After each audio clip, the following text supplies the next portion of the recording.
Bien, bueno, saludo a los que no había saludado.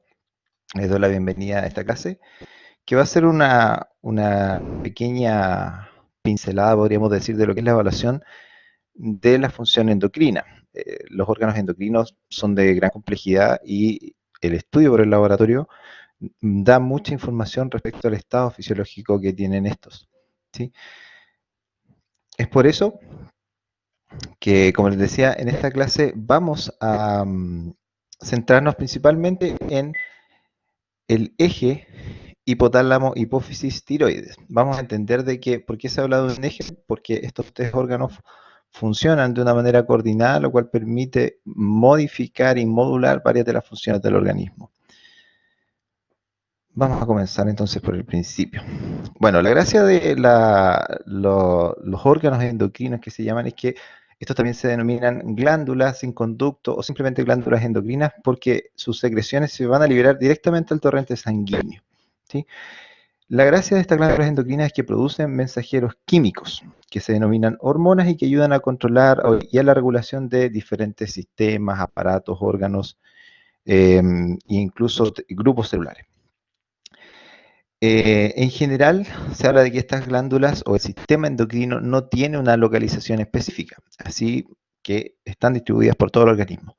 Así tenemos, por ejemplo, que la hipófisis o el sistema hipófisis tiroides, sistema hipofisiario, va a estar almacenado en la silla turca, ¿no es cierto?, en el cráneo.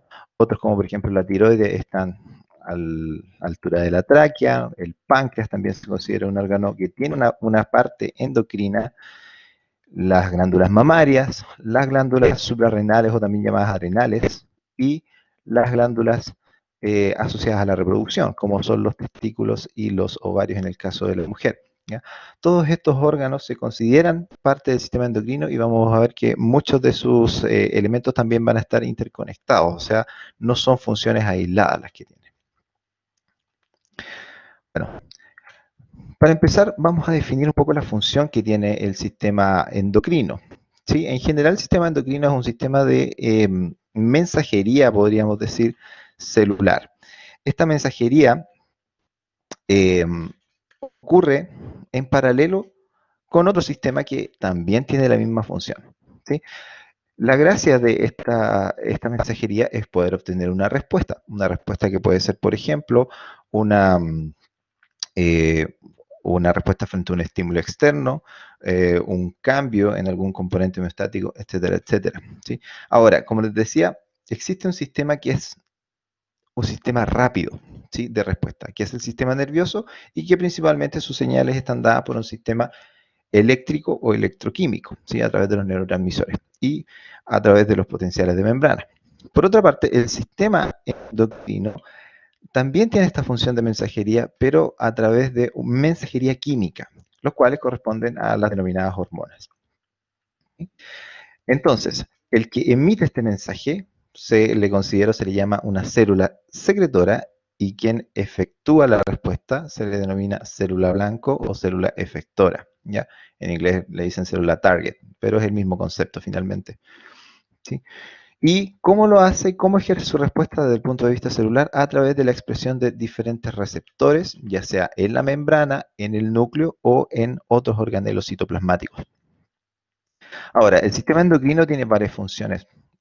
Entre algunas de las funciones que tiene está garantizar la reproducción, garantizar la homeostasis del ser vivo, ¿no es cierto? Y promover el crecimiento y desarrollo también del ser vivo. Ahora, con respecto a las hormonas han sido objeto de estudio durante harto tiempo.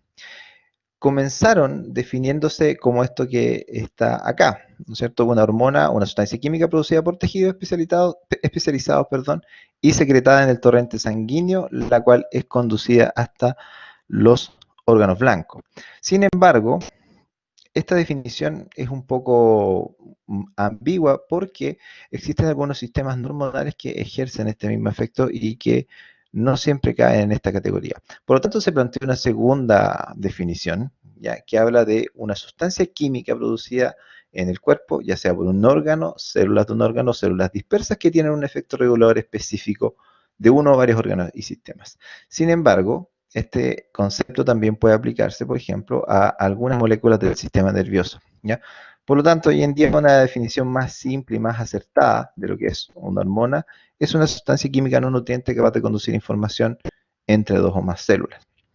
Ahora, existen varios mecanismos dentro de lo que es el sistema endocrino. Ustedes ya deben conocerlo. O sea, podemos tener una regulación endocrina, paracrina y autocrina, ¿ya? Donde básicamente la regulación endocrina habla de que, en este caso, las hormonas pasan al torrente sanguíneo desde donde hasta donde, por donde viajan, mejor dicho, y ejercen su efecto, podríamos decir, a larga distancia, ¿ya? No, no tan cercano a la célula, en este caso la célula que produce el estímulo. Mientras que el sistema paracrino corresponde a que una célula que se secreta ejerce un efecto sobre células que están cercanas, puede ser dentro del mismo tejido, y el sistema autocrino es cuando la propia célula que emite también expresa los receptores y por lo tanto puede autorregularse a través de estas hormonas. Existen también otros sistemas que se denominan no clásicos y que también forman parte de la regulación hormonal, de los sistemas hormonales, como son la secreción criptocrina, ¿cierto? Que ocurre en un sistema cerrado, como por ejemplo lo que ocurre en las membranas basales, perdón, de los túbulos viníferos. Y lo que sucede aquí es que el espacio que separa la célula efectora de la célula blanco es un espacio mínimo, lo que entonces permite que lo que se emite por una célula simplemente por estar muy cerca va a ejercer un efecto en la célula blanco, ¿sí? La regulación intracrina tiene que ver con que elementos de la misma célula, en este caso una molécula que se emite de la misma célula, tiene un efecto dentro de la misma célula. Puede ser en otro organelo, ¿sí? Pero en efecto dentro de la misma célula. Y en tercer lugar tenemos también el sistema yuxtacrino, en donde el factor está, en este caso, anclado a la membrana de la célula que lo sintetiza y por lo tanto ejerce efecto cuando tiene un contacto directo con la célula blanco, ¿ya? Esto ocurre, por ejemplo, en el caso de algunas citocinas, como el factor de necrosis tumoral, ¿no es cierto?, que se considera que en algunos casos ejerce un efecto yuxtacrino. Ahora, las hormonas se pueden clasificar de acuerdo a su composición en hormonas proteicas o polipeptídicas, que como casi todas las proteínas tienen una solubilidad en agua, por lo tanto generalmente circulan de forma libre en el plasma, pero con una corta vida media. En general, al ser hormonas que son solubles en agua, no pueden traspasar la membrana celular y por lo tanto tienen que unirse a receptores de membrana y activan cadenas de segundos mensajeros que ejercen finalmente los efectos celulares. Ejemplos de estas, por ejemplo, tenemos la hormona adenocorticotropa o ACTH, la PTH, la paratormona, y la GH u hormona del crecimiento.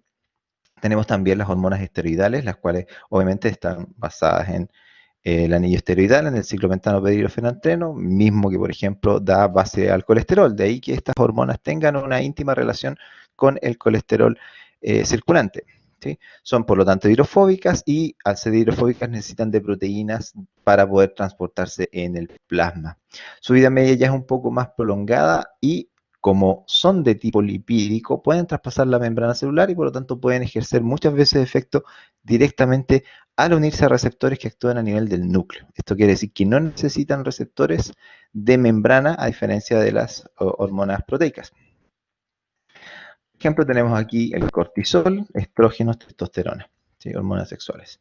También tenemos a las que son derivadas de aminoácidos, que también son solubles en agua y pueden circular tanto libre como unida a proteínas, circulación en el plasma. La vida media puede ser muy variable, de hecho este es el grupo más heterogéneo en todas sus características y generalmente interactúan ya sean con receptores de membrana o con receptores en diferentes organelos. También pueden activar cadenas de segundos mensajeros a nivel celular, ¿sí? Tenemos por ejemplo aquí la tiroxina, las catecolaminas y la insulina. Aquí tenemos algunos de los mecanismos implicados, no sé si se puede observar bien, pero por ejemplo tenemos el caso de una hormona esteroidal como la progesterona, ¿no es cierto?, que puede traspasar directamente la membrana celular y unirse a receptores nucleares. Estos receptores nucleares pueden ejercer efecto directo sobre el DNA, por ejemplo, promoviendo que se sinteticen nuevas moléculas de RNA. Eso quiere decir aumentando la transcripción y por lo tanto aumentando finalmente la expresión de alguna proteína en específico, ¿sí? Que va a dar una respuesta biológica. Existen otros mecanismos, por ejemplo, el del IGF-1 o factor de crecimiento tipo insulínico, o factor de crecimiento insulínico tipo 1 también llamado, que ejerce su efecto a través de un receptor de membrana que lo que hace es activar una serie de segundos mensajeros, los cuales se ubican en la superficie celular y lo que generan son sustratos fosforilados de tirosina, que están aquí y los cuales estos pueden ejercer efecto directo sobre el DNA también.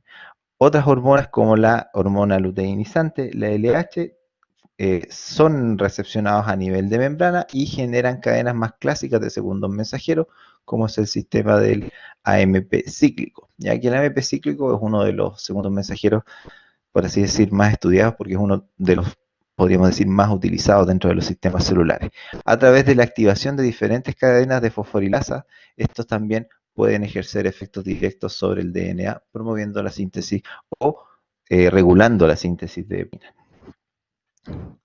Ahora, hablando del sistema hipotálamo-hipófisis, lo vamos a dividir. Yo sé que al inicio dije que iba a ser hipotálamo-hipófisis-tiroide, pero vamos a ir viendo que tienen diferentes implicancias, por lo tanto los vamos a separar.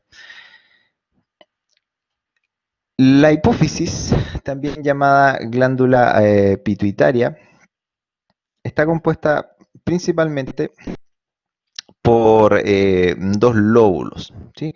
Así tenemos un lóbulo anterior, también llamado adenohipófisis, y un nódulo posterior o neurohipófisis. La diferencia es que el nódulo de la, perdón, la adenohipófisis en este caso tiene un sistema de vena porta, ¿ya? Lo que permite secretar directamente, ¿ya?, elementos que se forman acá. A diferencia de lo que sucede en la neurohipófisis, donde básicamente funciona como un reservorio de hormonas que se producen a nivel del tercer ventrículo y de los núcleos de células neuroendocrinas del hipotálamo, ¿ya? Por lo tanto, actúa como un elemento de almacenamiento. La gracia de esta glándula es que una de las glándulas más importantes del organismo, de hecho es uno de los órganos más protegidos, ¿sí? Está, como les decía, resguardada en la silla turca, que es uno de los espacios dentro del cráneo que tiene la mayor protección ósea. Posee, como les decía, estas dos porciones, pero además posee un lóbulo medio, que en el ser humano está atrofiado y que, pero en otras especies está más desarrollado. Y también va a trabajar de forma coordinada con diversos sistemas hormonales. Por eso es que se habla de un eje hipotálamo hipoficiario, porque el funcionamiento de esto, ya sea a través de hormonas liberadoras, ¿no es cierto?, que van a promover la liberación de hormonas desde la hipófisis anterior hacia los órganos efectores, va a estar regulada también por el hipotálamo. Y así también hormonas inhibidoras que van a ejercer el efecto contrario, también van a estar dentro del funcionamiento de este eje. Y esa comunicación, como habrán visto anteriormente, no es solamente física o funcional, ¿ya?, sino que también tiene esta comunicación directa a través del sistema vascular y del sistema neuroendocrino. Varios de los órganos blancos u órganos diana, ¿no es cierto?, de este eje hipotálamo-hipófisis, uno de los que vamos a ver hoy día es el eje con la glándula tiroidea, ¿no es cierto?, que tiene efectos diversos sobre el organismo, activando, por ejemplo, la termogénesis y la síntesis proteica, las glándulas suprarrenales, las glándulas como los ovarios, los testículos, promueve el crecimiento, principalmente mediado por el hígado, ¿no es cierto?, el crecimiento óseo y el crecimiento muscular, y también la lactancia a través de la prolactina. Por lo tanto, está implicado en muchísimas funciones proteicas, perdón, en funciones biológicas. Como les decía, funcionalmente va a estar dividida en dos lóbulos principales. El lóbulo posterior o neurohipófisis, que básicamente es tejido nervioso, que almacena dos hormonas. La arginina vasopresina, anteriormente llamada hormona antidiurética, hoy día se le da la denominación ABP, antiguamente se le llamaba ADH, pero hoy día se prefiere esta denominación, y la oxitocina, ¿ya? Las cuales son segregadas por las fibras mielínicas de los núcleos supraópticos paraventriculares y que son almacenadas en este nódulo posterior de la neurohipófisis. Así también tenemos el lóbulo anterior, una porción de mayor tamaño y contiene grandes cantidades de hormonas que controlan las funciones del organismo. Además tiene el lóbulo medio, también llamado pars intermedia, donde en estado fetal se secreta la hormona estimulante de los melanocitos o melanotropina, ¿sí? Pero que, como les decía, está básicamente muy disminuida en el ser humano adulto. Dentro de las hormonas que se va a secretar cada uno de estos lóbulos, vamos a tener varias. Simplemente quería poner esta imagen acá para mostrar cuál es el funcionamiento o la disposición anatómica y cómo esto se relaciona con su disposición fisiológica. De las hormonas que secreta la adenopófisis, vamos a tener las siguientes: la hormona del crecimiento, la hormona estimulante de la tiroideo tirotropina, la corticotropina o antiguamente eh, llamada hormona adenocorticótropa. Esto está mal, aquí debería ser ARH, si no me equivoco. Ya, eso no corresponde. FSH, hormona estimuladora del folículo o hormona folículo estimulante, la hormona luteinizante, la propia melanocortina, la adenocorticotropina o ACTH, y otras hormonas menores como la belipotropina, la beta-endorfina y la prolactina. Dentro de las hormonas de la neurohipófisis está la arginina vasopresina y la oxitocina.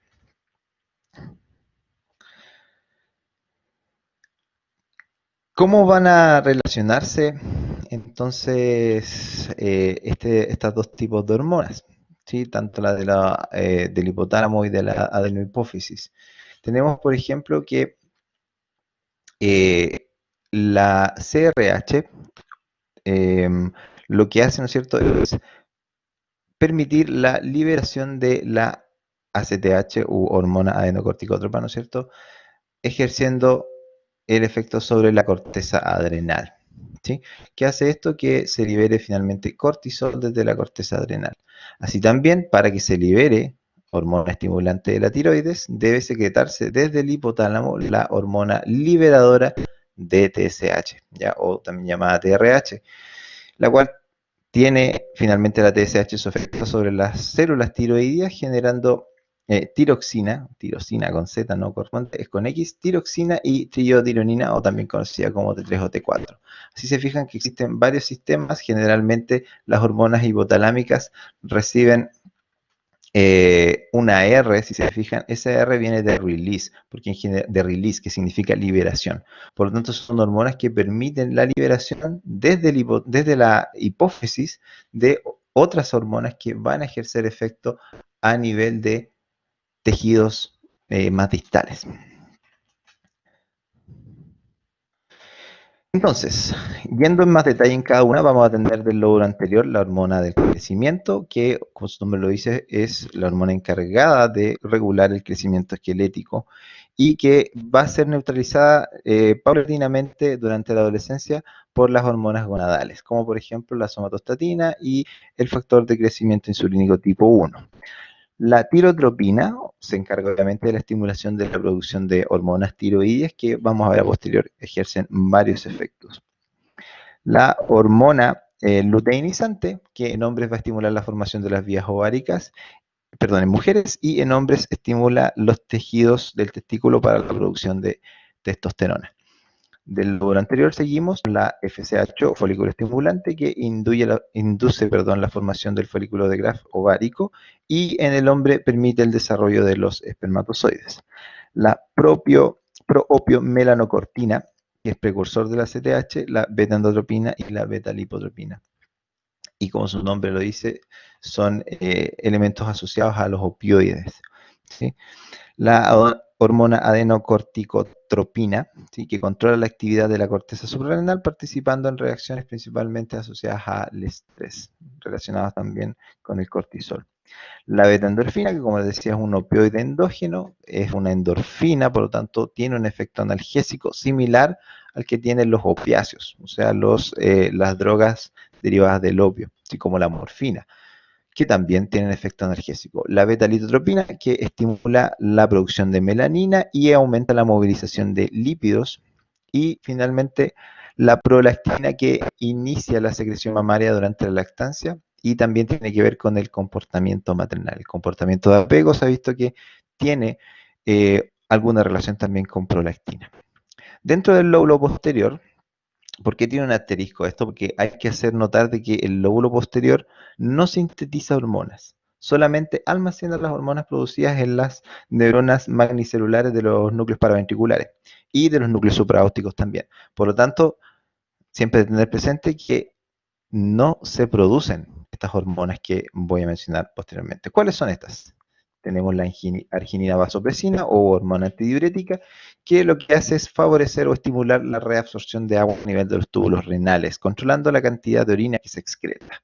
Y la oxitocina, la cual tiene un rol importante durante el parto, estimando los músculos del útero. De hecho, se utiliza exógenamente para inducir las contracciones al momento del parto. Además, estimula la eyección de leche materna mamaria. Ahora, las anormalidades en la función pituitaria se van a generar básicamente cuando existe ya sea una deficiencia hormonal o un exceso hormonal. Esto de cualquier forma nos va a llevar a un desequilibrio que va a ser expresado en cualquiera de estos órganos efectores o a través de todo el sistema biológico, ¿sí? Así tenemos, por ejemplo, que defectos en la hormona CTH nos dan como consecuencia el síndrome de Cushing, ¿sí? Cuando tenemos un exceso o la deficiencia de cortisol cuando existe un déficit.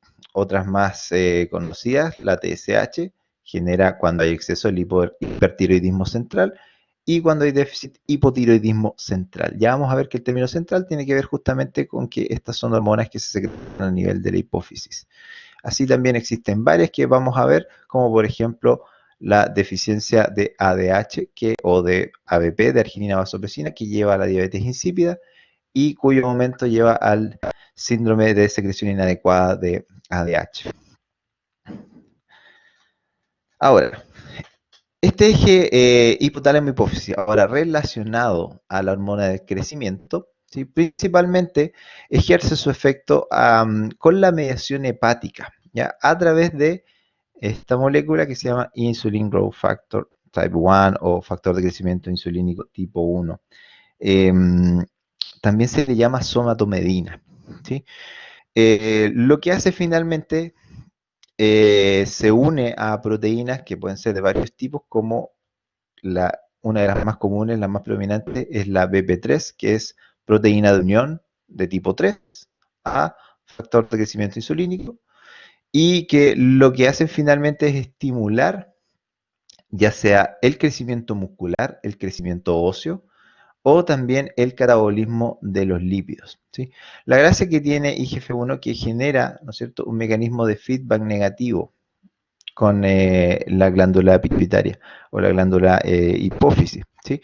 Eso quiere decir que cuando aumenta la concentración de IGF-1, esta va a inhibir finalmente la liberación de hormona del crecimiento desde la glándula hipófisis. ¿Cuándo puede verse alterada la secreción? En general, bajo varias condiciones que puedan romper la estabilidad de este eje, ¿sí? Como por ejemplo el estrés, condiciones de estrés mayor, como puede ser una cirugía, la sepsis, algunos casos de ayuno prolongado, desnutrición crónica también, y algunas drogas como la levodopa, ¿sí? También patologías crónicas como la diabetes mellitus descontrolada, las comidas con y otro tipo de alimentación también puede romper este equilibrio de feedback entre IGF-1 y la hormona del crecimiento. En general tiene una secreción pulsátil, por lo tanto, cuando se mide hay que tener algún grado de capacidad de poder ver en qué momento del día es más elevado. ¿Sí? El 70% se va a liberar en la etapa de sueño lento. Alguien levantó la mano, así que voy a ir a ver.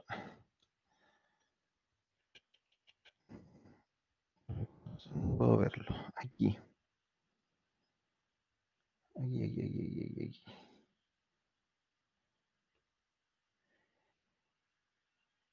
Chicos, yo no puedo ver lo que ustedes me dicen por alguna extraña razón. Así que, por favor, necesito que lo escriban en la burbuja de chat. No sé por qué parece que no está habilitada, pero debería estar habilitada. A ver si dice que se están grabando los mensajes. Bueno, para darle fluidez a esto, voy a ver posteriormente los mensajes con dudas y también voy a dejar, yo creo, un foro, ya, un foro de dudas, así que no sé por qué no puedo visualizar los chats. Em, pero se los voy a dejar, como les digo, o me dejan las dudas y yo después las puedo responder a través de ese foro, ¿sí? Porque en este momento, por alguna razón, no puedo verlas. No puedo verlas. Uep, ya. Bueno, voy a continuar entonces en honor al tiempo. Bien, entonces vamos a ver primero defectos por exceso de hormona del crecimiento. Tenemos dos. Tenemos el gigantismo, que va a estar dado por crecimiento anormalmente grande, que se produce durante un exceso de hormona del crecimiento en la niñez, que hace esto que, como las placas óseas no están cerradas, el crecimiento puede ser longitudinal, ¿sí? La causa más común es el tumor benigno hipoficiario, lo cual aumenta el número finalmente de células secretoras, generando un aumento también en la secreción. La TSH, la hormona estimulante de la tiroides, también tiene un papel importante en estos casos. Se pueden dar algunos defectos por aumento de la TSH, pero van a estar relacionados en menor medida a gigantismo. La acromegalia, el mecanismo es básicamente el mismo, o sea, hay un aumento, un exceso de hormona del crecimiento. Sin embargo, este generalmente se da cuando ya las placas de crecimiento óseo se han cerrado, o sea, en definitiva, los huesos no pueden seguir creciendo en longitud y crecen hacia los lados, básicamente, como pueden ver en estos casos. Características clásicas son el ensanchamiento del mentón, y este es uno de los casos más extremos que existe documentados en el mundo de acromegalia. Fíjense el crecimiento desmesurado, desmedido, en este caso de las extremidades de este niño. Ahora, para poder diagnosticarlo, en general se hace a través de el dosaje del factor de crecimiento insulínico tipo 1. ¿Ya? Como este es finalmente el elemento efector es secundario a hormona del crecimiento, es una de las primeras mediciones que debe realizarse en el screening de efectos por exceso de hormona del crecimiento, ¿sí? Es así como lo que primero se realiza, se puede realizar un screening de factor de crecimiento insulínico tipo 1 y de hormona del crecimiento aleatoriamente, ¿sí? Lo cual, si es elevado, se genera un protocolo similar a una prueba de tolerancia oral a la glucosa. Vamos a llamarle prueba de sobrecarga oral de glucosa para no confundirla con la que está destinada al diagnóstico de diabetes mellitus, ¿sí?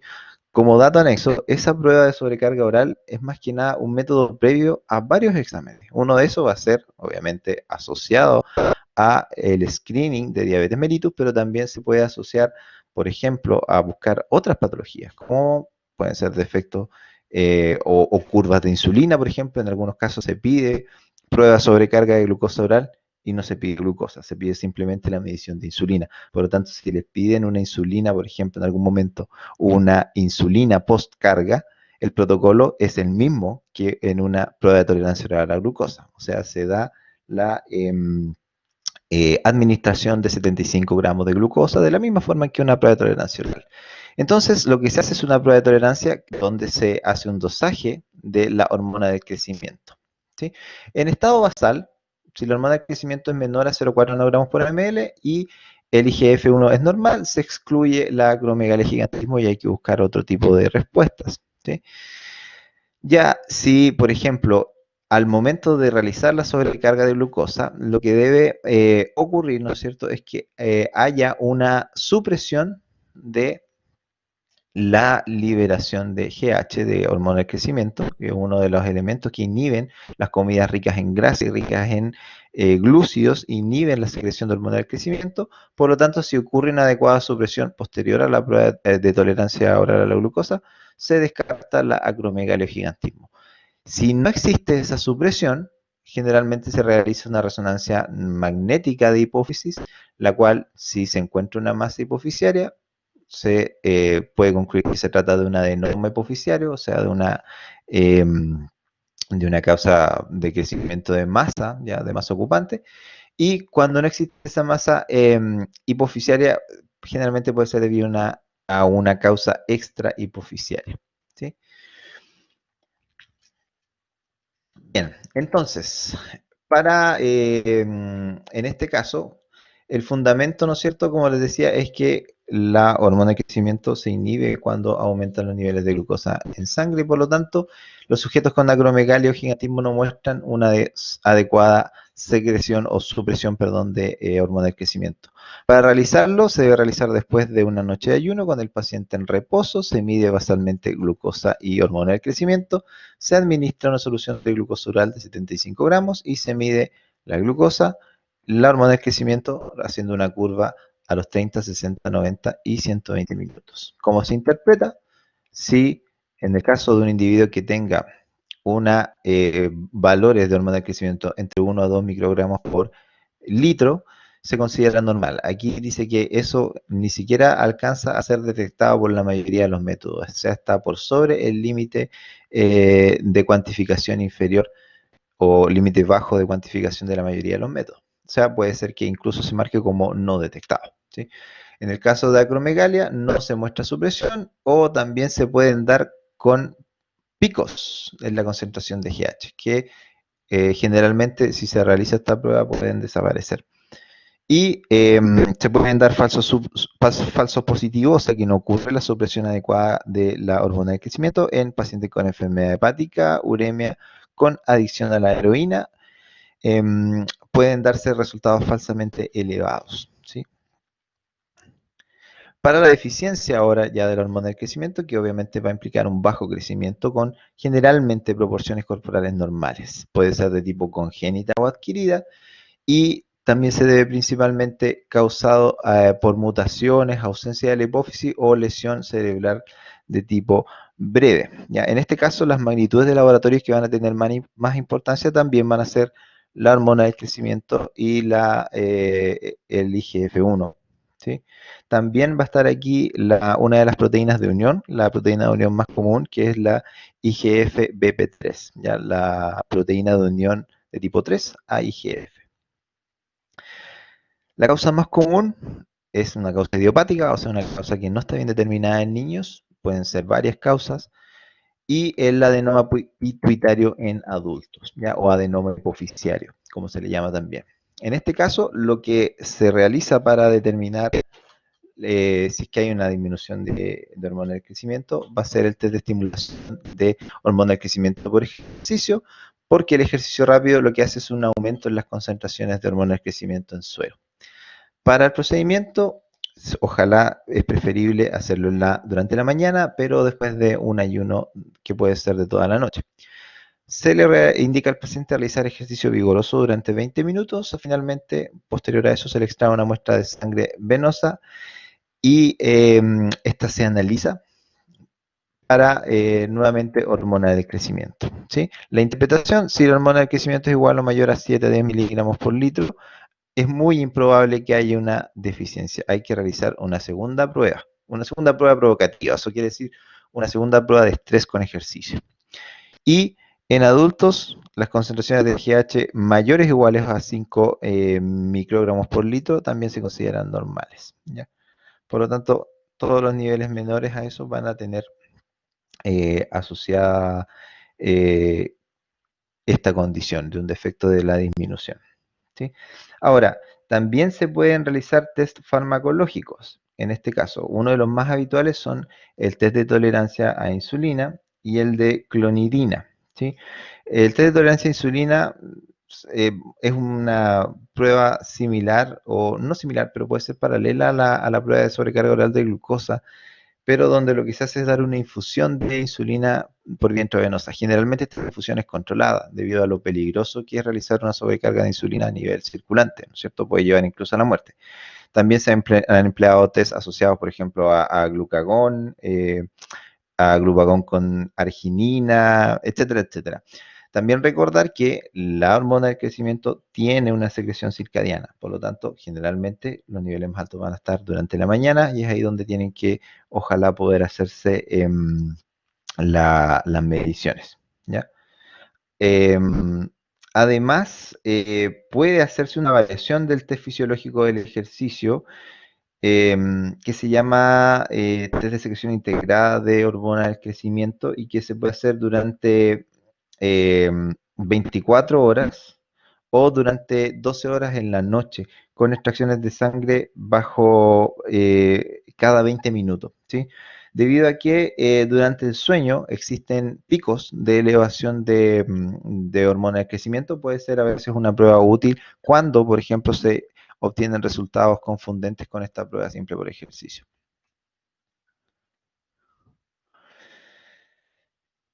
El test de tolerancia a insulina, como les decía, el fundamento es que el estrés por hipoglicemia desencadena la liberación de ACTH y hormona del crecimiento en sujetos normales y por lo tanto se mide respuesta directa a este estrés por insulina, a esta hipoglicemia en la GH. También se puede medir cortisol como un elemento secundario a la respuesta de la hormona adenocorticotropina.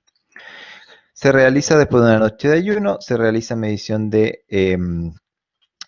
hormona de crecimiento, cortisol basal, luego de 30 minutos en reposo. Aquí es necesario que la persona esté en reposo. Se hace una inyección de entre 0,1 a 0,15 unidades por kilo de peso de insulina intravenosa. Se mide posteriormente a los 10, 20, 40, 60 minutos, generalmente, cortisol y hormona de crecimiento. Y también la idea es inducir la respuesta sintomática. Eso quiere decir que haya una caída, una hipoglicemia. Estamos hablando de una glucosa alrededor de 40 miligramos por decilitro. ¿Sí? Se interpreta normal cuando el cortisol es mayor a 18 o 20 microgramos por decilitro y la hormona del crecimiento mayor a 7 o 10 nanogramos por ml. Cuando no hay respuesta, se puede definir o concluir que existe una deficiencia hipofisiaria de la hormona o bien una lesión hipotalámica que esté generando la deficiencia. Importante considerar aquí que debe lograrse la sintomatología de hipoglicemia, ¿ya? O sea, es una prueba bastante estresante, pero es necesario que esto ocurra para que la prueba pueda ser interpretada de manera correcta, ¿sí? Si no se genera esta sintomatología una vez administrada la insulina intravenosa, se puede volver o se puede prolongar la prueba 30 minutos más, ¿ya? Puede ser que esté dando una respuesta lenta. En caso de una reacción hipoglucémica, hay que tener siempre dextrosa al 50% a mano. Dextrosa es básicamente una solución de un polímero de glucosa, ¿no es cierto? Que en el caso de que esto se exacerbe o se vuelva peligroso para la vida del paciente, hay que tener a mano para revertir esa hipoglicemia. También se puede tener glucagón en caso de perder el acceso, en el caso de perder la vía, ¿sí? Para administración parenteral, eso quiere decir para administración por vía oral, ¿sí? Y obviamente va a estar contraindicada en pacientes con trastorno convulsivo, cardiopatía isquémica o insuficiencia cardiovascular, ya porque esto puede generar taquicardia o disnea, por lo tanto en esos pacientes esta prueba no se debería realizar. Ahora, defectos de la arginina vasopresina tenemos principalmente dos: el síndrome de secreción inadecuada de ADH o SIAD, ¿sí? El cual se genera por un exceso de ABP circulante. ¿sí? Esto lleva obviamente a todo un desequilibrio hidroelectrolítico. Puede ser causada por múltiples causas como enfermedades pulmonares, algunos tumores, trastornos del sistema nervioso central, fármacos y otras patologías como el VIH, también acciones iatrogénicas como posteriores a una operación, incluso el ejercicio prolongado puede generar síntomas relacionados a el SIADO. Criterios diagnósticos esenciales van a ser estos 6 que están aquí nombrados. En el caso de que haya una concentración de sodio plasmático menor a 135 miliequivalentes por litro o milimol por litro, que es lo mismo, con osmolaridad plasmática disminuida, volumen extracelular normal, con una osmolaridad urinaria mayor a los 100 osmoles por kilo, con sodio urinario mayor a 40 miliequivalentes o milimol por litro, sin existencia de insuficiencia suprarrenal ni hipotiroidismo. Se diagnostica a través del test de sobrecarga de agua, ¿ya? El cual en un paciente, ¿no es cierto?, que se le llama euvolémico, eso quiere decir que tiene una volemia normal, que tiene niveles, podríamos decir, de agua circulante normales, se debería tener una concentración de sodio que va a estar entre los 125 a los 150 milimol por litro y una osmolaridad plasmática que va a estar generalmente superior a los 275 milimoles por kilo. Se realiza dándole al paciente una carga de agua de 20 ml por kilo de peso corporal con un máximo de 1,5 litros en 30 minutos. O sea, se le puede dar a beber en un tiempo de 30 minutos. ¿Sí? Se mantiene el paciente en posición recostada y se recolecta la orina que se elimina en las siguientes 5 horas posteriores a la sobrecarga de agua, registrando los valores de osmolaridad y los volúmenes de cada muestra de orina. ¿Cómo se interpreta? En individuos normales van a excretar aproximadamente el 90% de toda el agua administrada 4 horas después de la sobrecarga, ¿ya? Y van a lograr mantener una supresión de la osmolaridad urinaria a un valor menor a 100 milimoles por kilo. En el caso de un SIAD, lo que hay es una falla en estos criterios, ¿no es cierto?, siempre y cuando esté en ausencia de medicamentos u otras condiciones que puedan influir sobre la diuresis. Otra de los defectos del ABP, esta vez por una disminución de la arginina vasopresina, es la diabetes insípida, ¿sí? Que causa, ¿no es cierto?, que se reabsorba menos agua formando más orina, a diferencia de lo que ocurre con el SIAD. Aquí los síntomas son muy parecidos a los de diabetes. Se refiere a la polidipsia y la poliuria. O sea, hay un aumento de la excreción de orina, aumento de la sed, pero esta vez sin alteraciones de la glicemia. Por eso se le llama diabetes insípida, porque aumenta, ¿no es cierto?, la cantidad de orina que se excreta, pero no hay glucosa en esa orina como ocurre en la diabetes mellitus, ¿sí? Se genera orina altamente diluida en grandes volúmenes y puede ser causado por un problema a nivel del hipotálamo o problema a nivel renal. Y dependiendo de dónde esté ese problema, también va a variar el tratamiento, ¿ya?, para cada una de las causas. Así tenemos la diabetes insípida central, donde tenemos muy bajos niveles o incluso ausentes de ABP, donde generalmente ocurre una insuficiencia de la neurohipófisis causada por lesiones a nivel de la cabeza, tumores, neurocirugías, infecciones. Hay casos donde después, posteriores a un trauma, por ejemplo, un accidente vehicular, se producen fracturas de la comunicación física que existe entre el hipotálamo y la hipófisis, generando, por ejemplo, casos de diabetes insípida. ¿Sí? También por tumores más ocupantes que están justamente en esa zona, también pueden provocar el mismo efecto. Tenemos también la diabetes insípida nefrógena, que está causada por enfermedades renales, que puede ser adquirida por fármacos u otras enfermedades renales, o también heredada generalmente por mutaciones al cromosoma X, donde están las aguaporinas. Las aguaporinas son aquellas moléculas transmembrana celular que lo que hacen es captar agua desde el exterior hacia el interior de la célula. En el caso de la diabetes insípida, el diagnóstico se realiza documentando la poliuria obviamente evitando sustancias que influyen en la secreción de arginina vasopresina, como la nicotina, el café, el alcohol. En el caso de que la osmolaridad plasma sea mayor a 295 milimol por kilo o la concentración sérica de sodio sea mayor a 145 milimoles, en este caso la polidipsia primaria es poco probable. Si no está claro, se debe de realizar una prueba de privación de agua durante la noche, que al contrario de la prueba de sobrecarga de agua, lo que se hace es que se inhibe o se restringe el agua que se bebe durante la noche. Al final de la prueba se miden la osmolaridad plasmática y urinaria y la concentración de ABP, ¿sí? Y se usan diferentes relaciones para establecer el tipo de diabetes insípida, primero si existe, y el tipo. Si la osmolaridad urinaria es mayor a 400 milimoles por kilo, se debe de administrar 5 unidades de vasopresina acuosa, que en el fondo es un elemento análogo a la ABP, a la arginina vasopresina, o sea, tiene efectos similares a nivel fisiológico. Si la osmolaridad urinaria aumenta en más del 10%, es muy probable una diabetes insípida central. Si no aumenta la osmolaridad urinaria, es más probable una diabetes insípida nefrogénica. Se va a excluir la diabetes insípida central cuando los niveles de arginina vasopresina se eleven adecuadamente en respuesta al aumento de la osmolaridad plasmática, y se excluye la diabetes insípida nefrogénica si hay una elevación consistente de la osmolaridad urinaria cuando los niveles de arginina vasopresina se vean aumentados. Entonces, como resumen de patologías tenemos, bueno, todas estas están acá. La acromegalia va a tener un aumento finalmente de la hormona del crecimiento, igual que el gigantismo, todo lo contrario en la deficiencia de hormona del crecimiento.